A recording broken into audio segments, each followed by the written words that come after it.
Өдөр та бүхэндээ амгалан айлтгая. Би сэтгүүлч Бодрогчийн жаргалмаа. Энэ нар өдөр та бүхэндээ уулзуулж студидтэй ярилцахаар дохионы хэлний хэлмэрт орчуулагч Бэм дэлгэрэг урьдсан байгаа. Ингээд урилгыг хүлээн авч хүрчээсэн танд маш их баярлалаа. Баярлалаа. Тэгээд энэ үзэгч олондоо одоо энэ өдрийн мэндийг хүргэе. Тэгээд би бас яг хэлмэрч орчуулагч учраас чигтэр яг бүх хүмүүс одоо сонсох хэрэгтэй.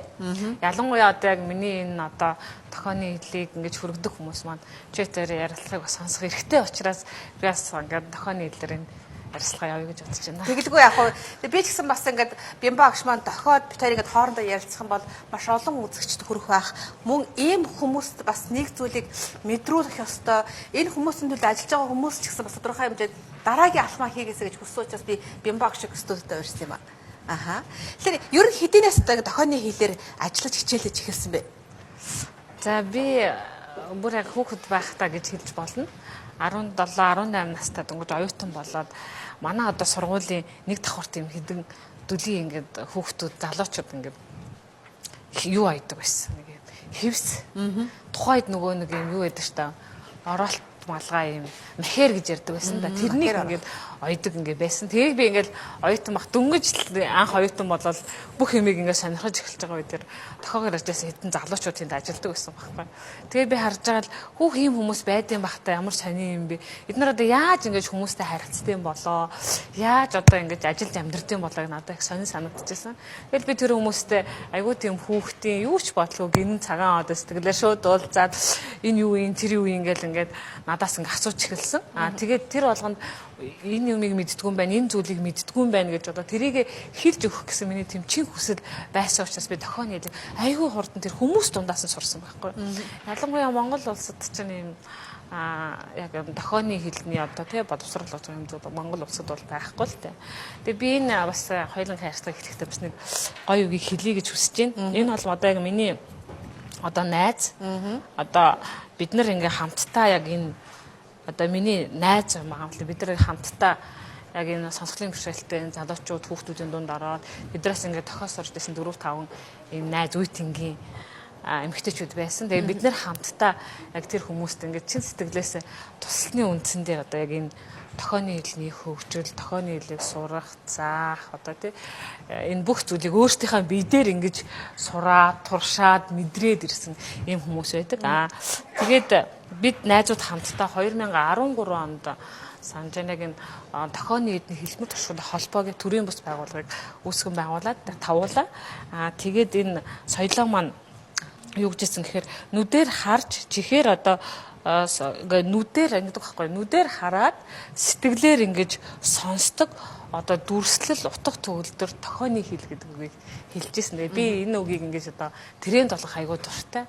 Яагаад тэгэхээр нөгөө бидний ярьж байгаа зүйл янз бүрийн нугансаар хүмүүсийн чихэнд хүрээд сэтгэлийн хөдлөгдөг штэ. Яг үүнтэй адилхан энэ дохионы хэл бол бүх одоо хэлүүдтэй ингээд адилхан хэмжээний ийм одоо бүтцтэй ийм одоо тодорхойлолттой ийм яг л хэл байхгүй юу. Тэгэхээр хүмүүс юу гэж боддог гэхээр за ингээд үлийн хүмүүстэй сонсголгүй иргэдтэй хамт байгаа хүмүүс одоо ээж аав нь сонсголын хөвчлөл хүүхдүүд нь ч юм уу эсвэл бидний ах トゥ хамаас одоо гэр бүл нь ингээд дохио мэддэг учраас ингээд эдгээр харилцаад ингээд амьдраад болоод байдаг гэж боддог. Гэтэл энэ бол үгүй бүр айггүй нарийн тийм хэл шинжиллийн бас ухаан дотор явдаг. Тэгээ Монгол улсад бол энийг одоо ингээд хөгжүүлэх, энийг одоо энэ дохионы хэлийг хөгжүүлэх, судлах юм дохионы хэлний зөвлөл байх хэрэгтэй юм шиг надад бодогддог л доо. Яагаад тэгэхээр нөгөө одоо англи хэлийг ч юм уу, герман, япон, орос, хятад бүх хэлүүдийг хүмүүс 4 жилийн хугацаанд сураад, бүр тэрийг сурч төгсчгөөд дахиад амьдралдаа нөгөө дадлага хийгээ, практик хийгээд, дахиад одоо мэргэжлийн чиглэлээр нь ингээл те чиглэлээр нь суралцаад одоо те бизнесийн англи хэлч гэдэг юм уу, одоо санхүүгийн англи хэлч гэдэг юм бүр өөр чиглэлээр ингээд дахин ингээд амьдралдаа ингээд дуусгүй сурдаг байхгүй. Яг үүнтэй адилхан энэ дохионы хэлийг бол одоо ээж аав нь сонсголын бэрхшээлтэй хүмүүс ч бай, ах トゥ амар садан ч ер нь бол мэргэжлийн хэмжээнд сурах хэрэгтэй, дадлагжих хэрэгтэй гэж би боддог.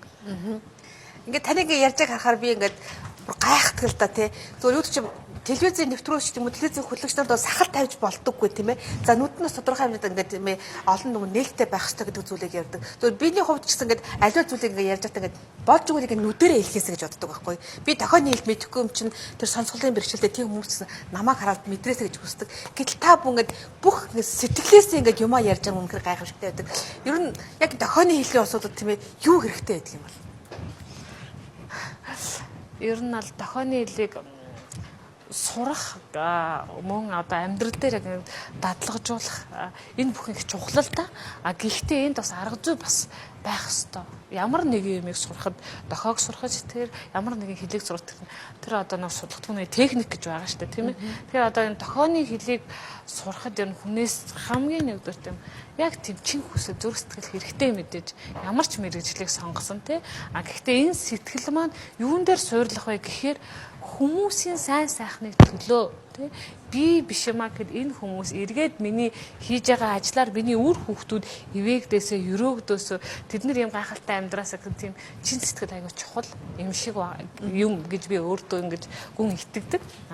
Хоёрдугаарт юу гэхээр хүн өөр ингэсэн тийм авьяасууд байгаа л да. Тэгэд манай одоо энэ дохойны хэллэр ингээ орчуулж байгаа хэлмэрчж байгаа хүмүүсийн хувьд ч гэсэн ингээд бас бид нэр ингээ өөр чадвартай, өөр авьяастай. Тэгээд тийм учраас нэг өөрийнх нь тэр чадвар авьяасуудыг ерөнхийдөө ингээд хувиргаж те байн өөр шин зүйлд ингээд суралцаж тийм их мэдрэмжтэй байх хэрэгтэй гэж боддог. Тэгээд юу дохойны хэллийг бас яг одоо манай төрийн бас байгууллагын хэмжээнд бид нар ажиллаж байна л да. Одоо хэсэг хүүхнүүд ингээд ажиллаад тэд нар бид төрийн бас байгууллагын хэмжээнд ажиллаж байна гэдэг маань юу вэ гэхээр төр засаг болуулын анхаарлаа хандуулах хэрэгтэй. Дэлхийн эрүүл мэндийн байгууллагын ингээд судалгаанаас ингээд дэлхийн нийт хүн амын бүр 4% нь ямар нэгэн байдлаар сонсголын бэрхшээлтэй байдгаа гэж үздэг байхгүй юу? Дэлхийн нийтийн судалгаа шүү дээ. Тэгэхээр одоо бидний тохоогоор яриад байгаа энэ бүх зүйлүүд бол одоо ганцхан энэ Монгол улсад байгаа 12600 гэсэн нэртэй тэр хүмүүст ингээд зориулаагүй байхгүй юу? Энэ одоо Монголд байгаа тэр нийт хүн амын 4% буюу хичнээн хүн байна тий. Тэр хүмүүс чинь төрөлхийн одоо бэрхшээлтэй байж болно. Эсвэл сүүлд нь ингээд сонсгол алдсан байж болно тий. Эсвэл одоо бидний аав ээж эмээ өвөө гэл ингээд явцын дунд сонсголын бууралт бол юм сонсдгоо шүү дээ. Болцдог шүү дээ. Яг энэ үед бид нар бас яг ингээд телевиз болгоныг одоо нөгөө тайлтай тий.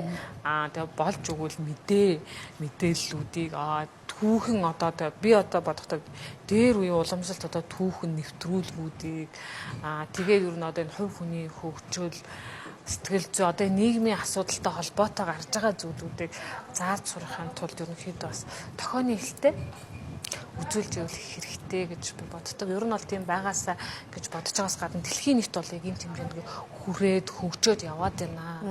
Монгол улс ч гэсэн яг энэ хэмжээнд хүрэх хэрэгтэй. Тэгээ бид нар төрийн бас байгууллагынхаа хэмжээнд одоо бид нар бас яг энэ одоо дохойны хэлийг бас ингээ үйлчилгээ болгож энийг бол стандартжуулах, энийг одоо бий болгоход бас ингээ ажиллаад бас хугацааг бол ингээ өнгөрөөд ажиллаж байгаа үйлчлэгээний стандарт гэдэг юмыг бас оруулж ирээд бид нар ажилласан байна. Энэ дээр би яг юуг ингээ тодруулж ярмаар байна вэ гэхээр шүүх, цагдаагийн байгууллагууд, эмнэлэг, үйлчлэгээ бүх газруудад сонсголын бэрхшээлтэй хүмүүс маань эрүүл хүмүүстэй адилхан ингээд үйлчлүүлэх ёстой шүү дээ. Эрэгтэй шүү дээ. Тэр хүмүүс ч өвдөн, тэр хүмүүс ямар нэгэн асуудалд орно тийм үү? Цагдаа шүүхээр ингээ явна. Энэ болгонд нь одоо манай холбоо бол 2016 онд яг бүтэн чиглэлийн хугацаатай энэ үйлчлэгээний стандартыг оруулаад туршаад үзээд ингээ хийцэн юм баг хамт олон бас ажиллаж байна. Төрийн одоо ажиллах бас зарим нэгэн ачааллуудыг бид нар бас аваад ингээ ажиллаад ингээ төр нийгэмдээ хүмүүст хэрэгтэй зүйлүүдийг хийгээ явж байгаа шүү гэж хэлмээр байна. Гайхалтай тийм ээ. Гэтэл өнөөдөр төр хэрэг харж үзэж байна. Одоо юу хэрэгтэй вэ? Төрөөс ямар дэмжлэг хэрэгтэй вэ? Зүгээр миний бодлоор төрийн дэмжлэг бол мэдээж сурах хэрэгтэй. Ялангуяа одоо багшаар бэлтгэж байгаа ер нь одоо нийгмийн ажилтнаар бэлтгэж байгаа хүмүүст энэ дохионы хил гэдэг бол заах хэрэгтэй. Хоёрдугаар нь дохионы хэлийг заах одоо ихтэй сургуулийн хэмжээнд заах тийм 4 жилийн одоо сургалттай тийм ихтэй сургуулиуд ангиудыг нэг хэрэгтэй гэж бодож байна. Манай Монголд л одоо багаас олон газруудад бол энэ дохионы хэлний сургалтын хичээлүүд олон газар бол байдаг шүү дээ. Тэгэхээр энэ хэмжээнд одоо ингээд хүмүүсээ бэлдэх хэрэгтэй. Бэлтгэгдсэн хүмүүсийг аваад туршлагын судлаад бас энэ үйл ажиллагааг явуулах хэрэгтэй байх гэж боддог. Одоо хэр боломж байгаа. Одоо шинэ би бас Eagle List дээр авъя гэвэл энэ их боломж байгаа гэж бодож байгаа. Яагаад тэгэхээр бид одоо хэлмэрч орчуулагчтай холбоо маань одоо 2013 оноос хойш одоо үйл ажиллагаагаа явуулахдаа өөрсдийнх нь дэргэд бас дохионы хэлний заах одоо сургалтуудыг зохион байгуулж өмнө төлбөргүй зохион байгуулдаг. Гэхдээ үнгөө зохион байгуулж байна гэд бид нар одоо өөрсдөөс одоо үнгүүдүүлэхгүйгээр яг энэ одоо үйлчлэгийг авах хэрэгтэй байгаа хүмүүс өөрсдөө ялангуяа сонсголын бэрхшээлтэй хүмүүс өөрсдөө энэ дохиог одоо бусад хүмүүстээ зааж өгдөг байхгүй.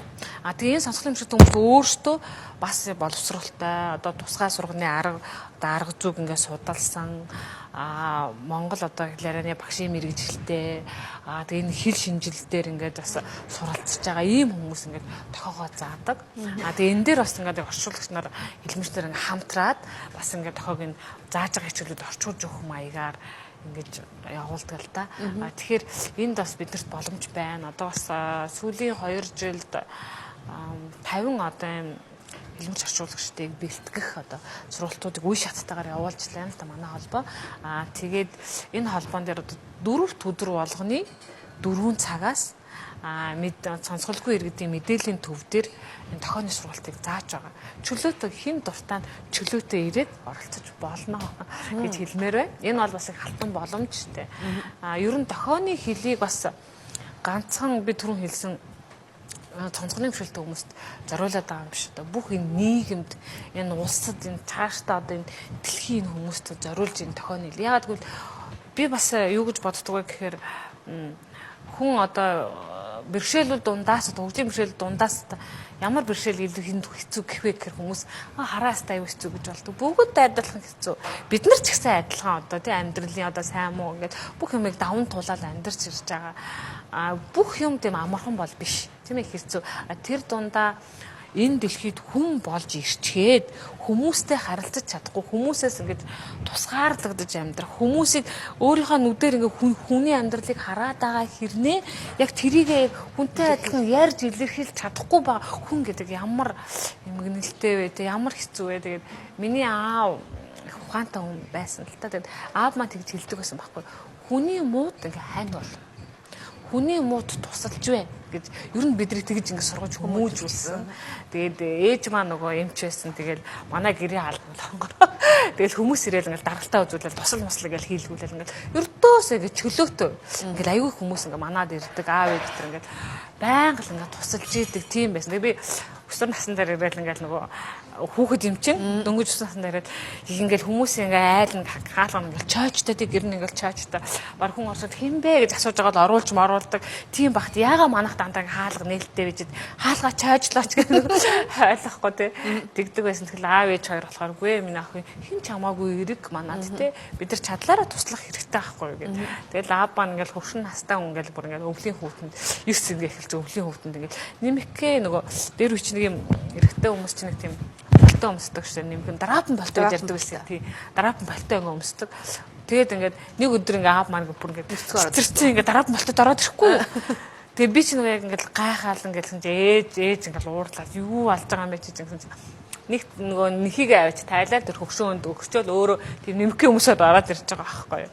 Тийм жишээ нэ. Тэгээд энэ бүх амьдрал маань яг миний энэ одоо тий зүрхийг юм уу те миний сэтгэлийг бас ингээд баян өсөг тусамд нь одоо намайг ингээ хөгжөөж байсан надад энийг зааж исэн те тийм учраас би яг тэр хүмүүсийг харангуутаал тэр хүмүүс туслах юмсан гэсэн тэр сэтгэл миний дотор орж ирээл тэгэл би энэ тохионы хэлэг бол хинч надад заагаагүй би яг тэр хүмүүс дундаас өөртөөс нь ингэж тэр тохиог сур тэр чэйжилдэг энэ тохионы хэлэг бас одоо ингээд харж уншина тийм ээ харж байгаагаа одоо ингээд нөгөө ярьж яг үг одоо энэ аман ярианд оруулж тайлбарлана. Тэгээ энэ догчоогоо бас ингээд те нөгөө сонсож байгаагаа яг тэр дохойны хэлэнд оруулна гэдэг энэ чинь маш олон нөгөө одоо хэл шинжиллийн юм ухаанууд яваад байгаа байхгүй энд бол тэгээд энэ дохойны хэл чи өөрийн гэсэн бас одоо бүтэц цутга агуулгатай тодорхой бие дас хэл байхгүй. Тэгэхээр энэ бүх зүйлийг бас бид нар ингээд хүмүүст заах хэрэгтэй. Одоо сонсголын бэрхшээлтэй хүмүүсийг бас зөвөр ойлгож хүлээж авах хэрэгтэй. Хүмүүс магадгүй зарим тэгж боддог л дөө энэ өста олон гэр бүлүүд тэгдэг л дээ. Энэ өста юу ч одоо мэдхгүй аягүй хэцүү юм ингээ ярьж чадахгүй. Энэ ингээ юм ярихгүй басаар ном уншихгүй басаар бүр ийм хачин болцсон. Тэгдэг байхгүй.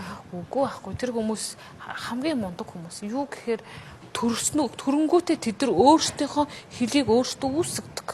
Хаамгүй мундаг хүмүүс байдаг байхгүй. Тэгтэл ээж автагаа ярихын төлөө тийм үү?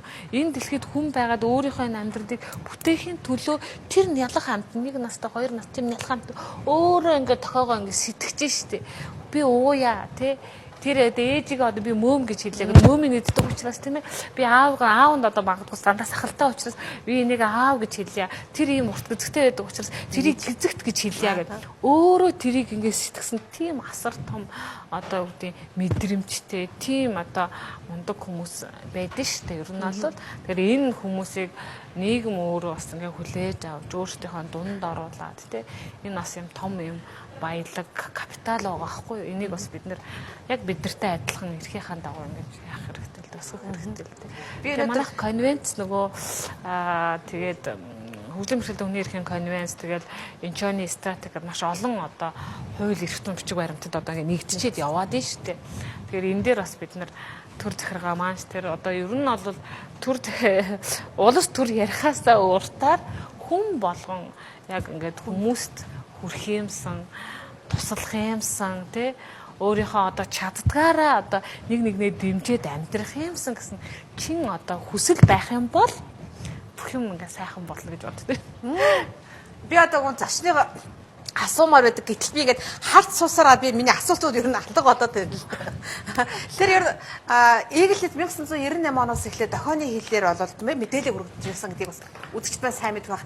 Түүний дохойны хэлний багш бол ялч манай Бямба. За тэр дундаа эгэл дундаа манай Супер Бямба гэдэг ийм нэртэй отсон байсан учраас би Бямбатайгаа ярилцсан үнэхээр их баяртай. Баярлалаа. Тэр яг анх ажиллаа эхэлжсэн тийм ээ телевизэд ажиллаа эхэлжсэн юм баяраач.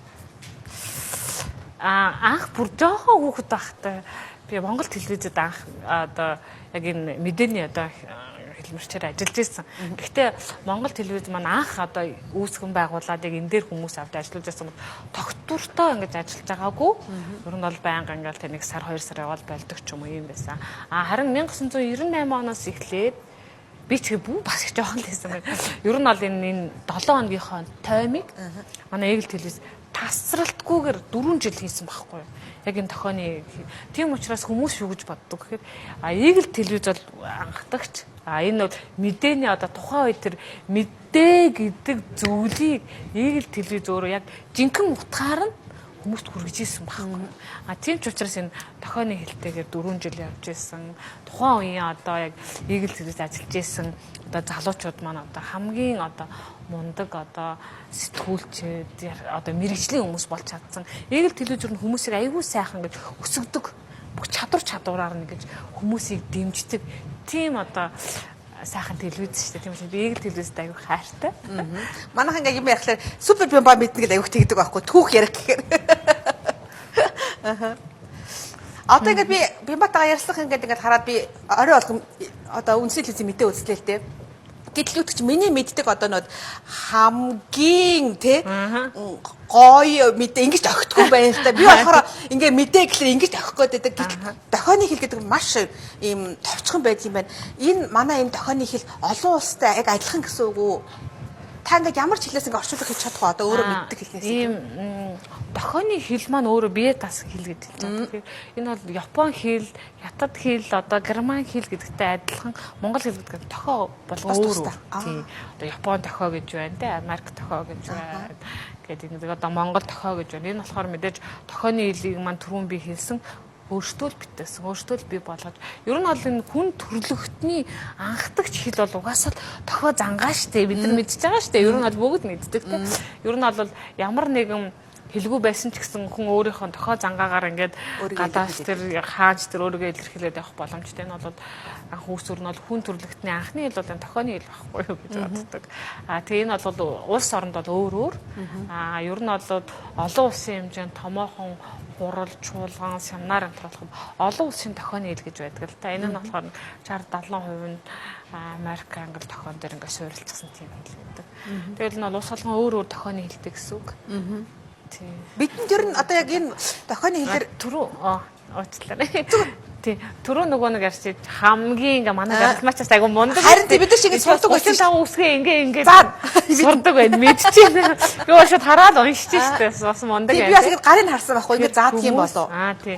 Хүмүүс бол ингээ хурууны үсгээр жишээлбэл одоо ингэж л байгаа юм л та. Хурууны үсгээр ингээ байнга ингээ яриад хахт чинь утгаас гадна эхнээсээ хойтлон мартна. Ер нь бол хүндрэлтэй л дээ мэдээж нэг юм харуулж хоёлаа ярьдаг байж л ингээд тасралтгүй цаасаар ингээд хичээл чи нөгөөдг нь уншаад дахиад ингээд бичээд байвал ямар ах вэ гүнтэй адилхан ер нь бол хурууныхаа үсгээр ингээд яриад байна гэдэг бол тохионы хэл бол тохионы хэл байж боломжгүй. Тэгээд тохионы хэл гэдэг маань өөрөө бас бие даасан хэл учраас яг тэр үгийг ямар утгаар, ямар одоо байдлаар яаж илэрхийлэх вэ гэдэг юм 5 бүрэлдэхүүн байдаг л да. Одоо бие, хөдөлгөөн, тэгээ одоо гар хурууны байрлал гэдэг юм бас юм арга зүй байна. Би бас тантай бас семинар дээр хамт тааралдаа тийм ээ. Ер нь тохионы хэл маш их хэрэгтэй байна. Нийт үзэгчдийн хичнээн хувийн тохио хүлээж байна. HPO-г маш олон үзэгч үздэг юм байна гэдгийг сонсоод үнэхээр бидний тохионы хэл хэрэгтэй юм байна гэж ойлгосон л да. Гэтэл би ингээд бямбагш ингээд ярьж байгаа харах бол би ингээд нүдэл хараад байна л да. Мань хүн нүдээр юу хэлэх гээд байна үү те. Зөвхөн тохиоос гадна. Гэтэл би сүүлийн одоо жил гарын хугацаанд би таны дуулж байгааг харлаа. Тохиогоор дуулж байгааг. Тэ би тэр дууг мэдэхгүй ч би бямбагш нүрийг хараад хөдөлгөөнийг хараад үйлдэлийг хараад би тэр дуунд үнэхээр тэр утга илэрхийлж байгаа гэдгийг би дууг л хааж байгаа сонссон ч ойлгож илээ л да. Яг ингээд тохиогоор дуулах манай нөхөд гэсэн хэлжсэн ингээд хүмүүс ингээд сонсголын бичлэг үүсгээд нийлж суучаад ингээд дуулдаг юм байлээ гэж. Тэр бол үнэхээр гайхамшигтай тий. Одоо манай нарч гэсэн дүрс үзүүлж байгаа. Та ер нь яг тохиогоор дуулахдаа юу гэлүүдийг анхаардаг. Яс яг нөгөө түрүүн би ярьсан нөгөө мэрэгжлийн нэг англи хэл гэж байдагтай адилхан. Энд чи хэлэл юм чинь бас яг энэ урлагийн бас нөгөө тохионы хэл гэж бас байна. Тэгээд яг өөрийн суур одоо чадамж бас хүсэл сонирхол бас байна шүү дээ. Би бас тийм урлагт их дуртай, хайртай, дуу, бүжиг, спорт ер нь юм юмд ингээд тэгшин манай ээж аав супер бэмба. Баярлалаа. Ээж аав маань ингээд өсгсөн учраас одоо аавтай ээжтээс баярлалаа гэмээр. Тэгээд тийм учраас би яг энэ дуунд илүү дуртай. Дуу болоо бас яг хүмүүсийн зүрх сэтгэл ингээ бүх амьдралыг ингээ өөртөө шингээсэн тийм гайхалтай урлагдаг. Энэ болгоныг одоо сонсголын бишэлтэй хүмүүс мэдээсээ сонсоосоо гэж хүсдэг. Гэтэл энэ сонсголын бишэлтэй хүмүүс сонсохгүй ч гэсэн ямар агуу одоо бүр тийм мэдрэмжтэй.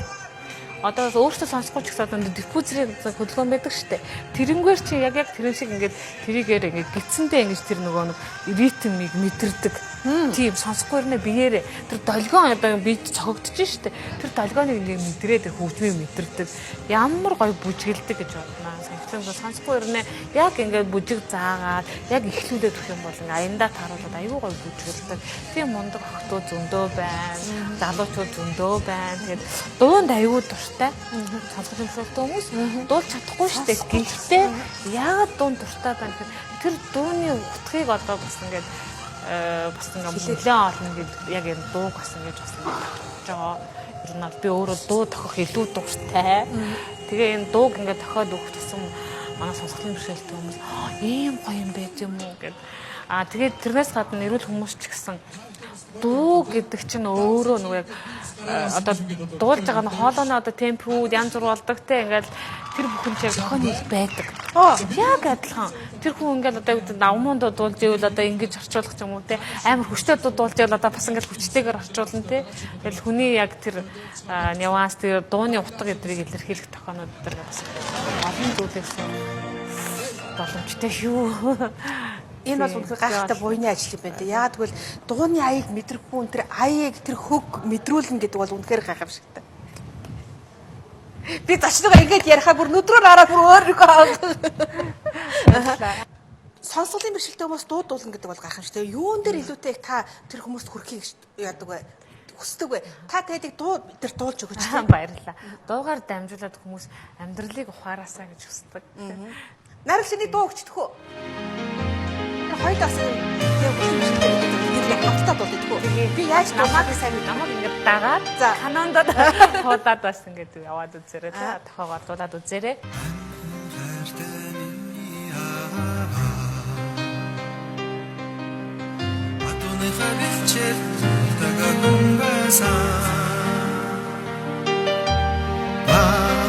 Нас чихэн тоногсон баригал холотой дуучин хүн байсан миний авдуучин миний авдуучин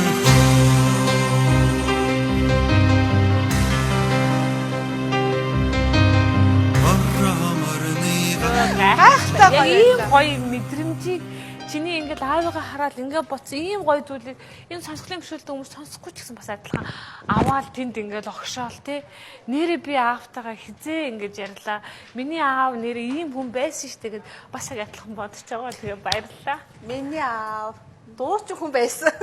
Үнэхээр гайхалтай баярлалаа би багш. Энэ зүйлийг яаж бид тэр хүмүүст илүүтэй хүргэх ёстой вэ? Яаж тэр хүмүүсийн эрхийг бүрэн эдлүүлэх ёстой вэ? Одоо энэ төрийн бүхий л үйлчлэгийг одоо яг энэ дохооны хэл болон одоо нөгөө үгэн субтайтл байгаа шүү дээ. Ингэж хүргэж байх те. Тэгээ хүмүүсийн бидний ердийн эдэлдэг эрхүүдийг бас яг сонсголын бэрхшээлтэй хүмүүс 100% олгож байхын тулд бид нар энэ яг энэ сонсголгүй иргэдний ертөнд эрүүл одоо хүмүүсийн хоёр талд байгаа энэ гүүрийг бас босгох хэрэгтэй байх гэдэг. Энэ хоёрыг холбож байгаа гүүр. Энэ гүүр бол яг ингээд яг юу л та хэлмэрч орчуулагчийн үйлчлэг байхгүй. Тэгэхээр энийг бол олон хүмүүс сураасай. Энэ ихтэй сургуулиуд ийм ангиуд нээгдээд олон хүмүүс сураасай. Тэгээд бүх үйлчлэгнүүдийг тохооны хэлээр өгдөг болоосай. Олон юм хүсэж байгаа л та. Тэгээ бас энд олон улсын олон юм бас үйлчлэгнүүд байна л та. Ялангуяа нөгөө зайны дүрс яриа гэж байдаг байхгүй. Тэгээд бид нар манай холбоо саяхан гэж урд нь энэ шуурхай дуудлага алга гэж байгаа шүү дээ 103, 102, 108, 105 гэдэг онцгой байдлын дуудлагуудыг авдаг. Энэ дээр бас ингээд хамтын ажиллагааны ингээд бичиг хамтын ажиллагааны гэрээ хийсэн цагдаагийн байгууллага олон газруудаа бас хамтарч ажиллаж байна. Энд дээр бид нар юуг санал болгож байгаа гэхээр энэ зайн ярианы дүрсийг жишээлбэл бид одоо тэнд нэг хүн одоо унаад одоо осолдсон байна гэж бодъё да.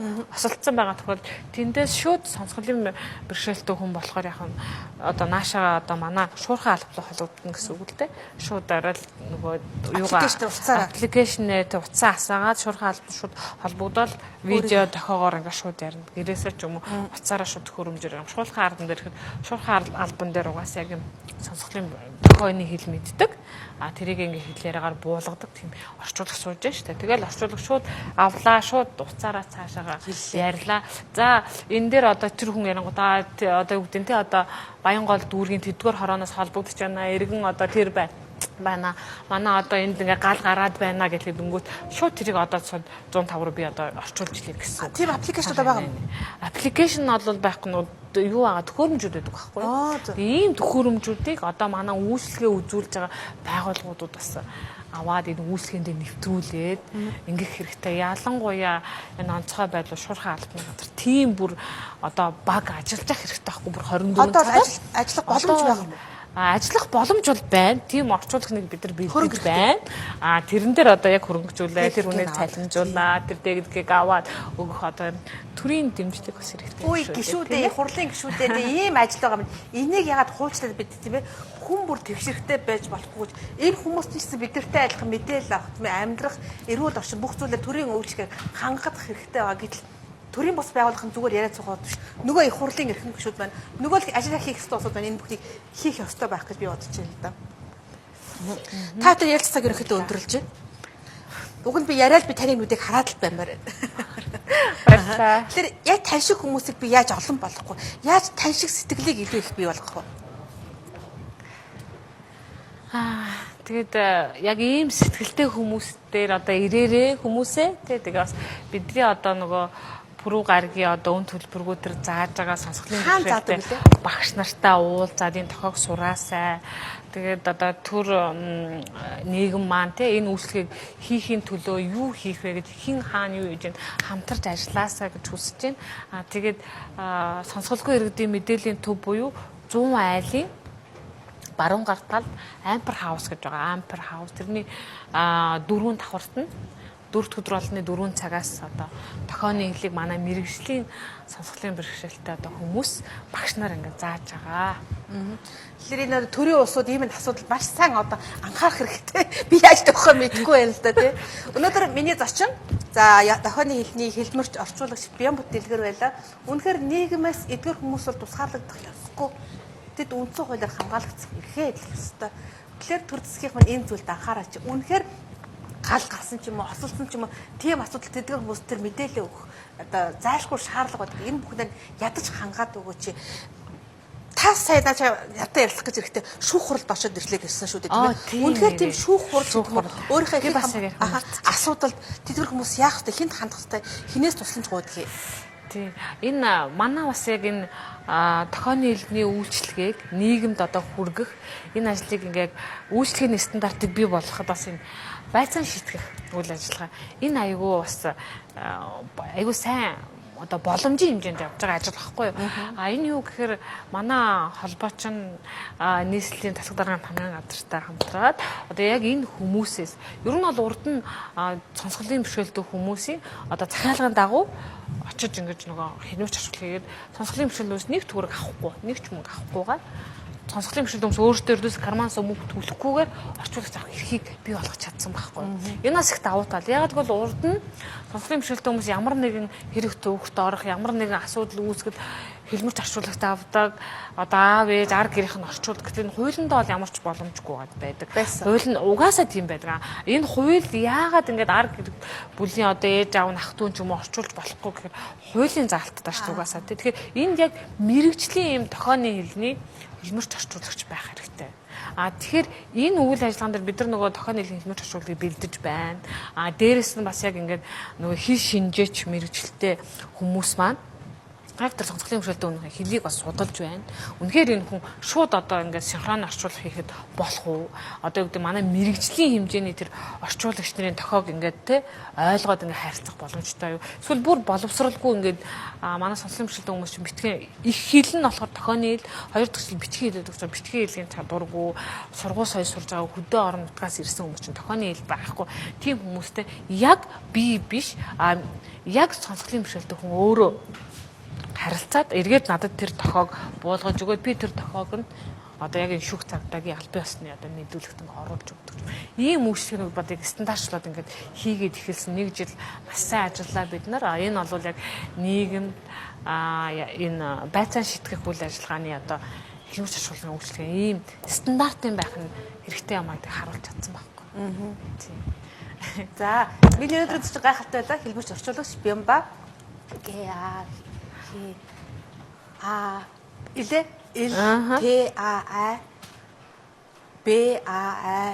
гайхалтай байлаа.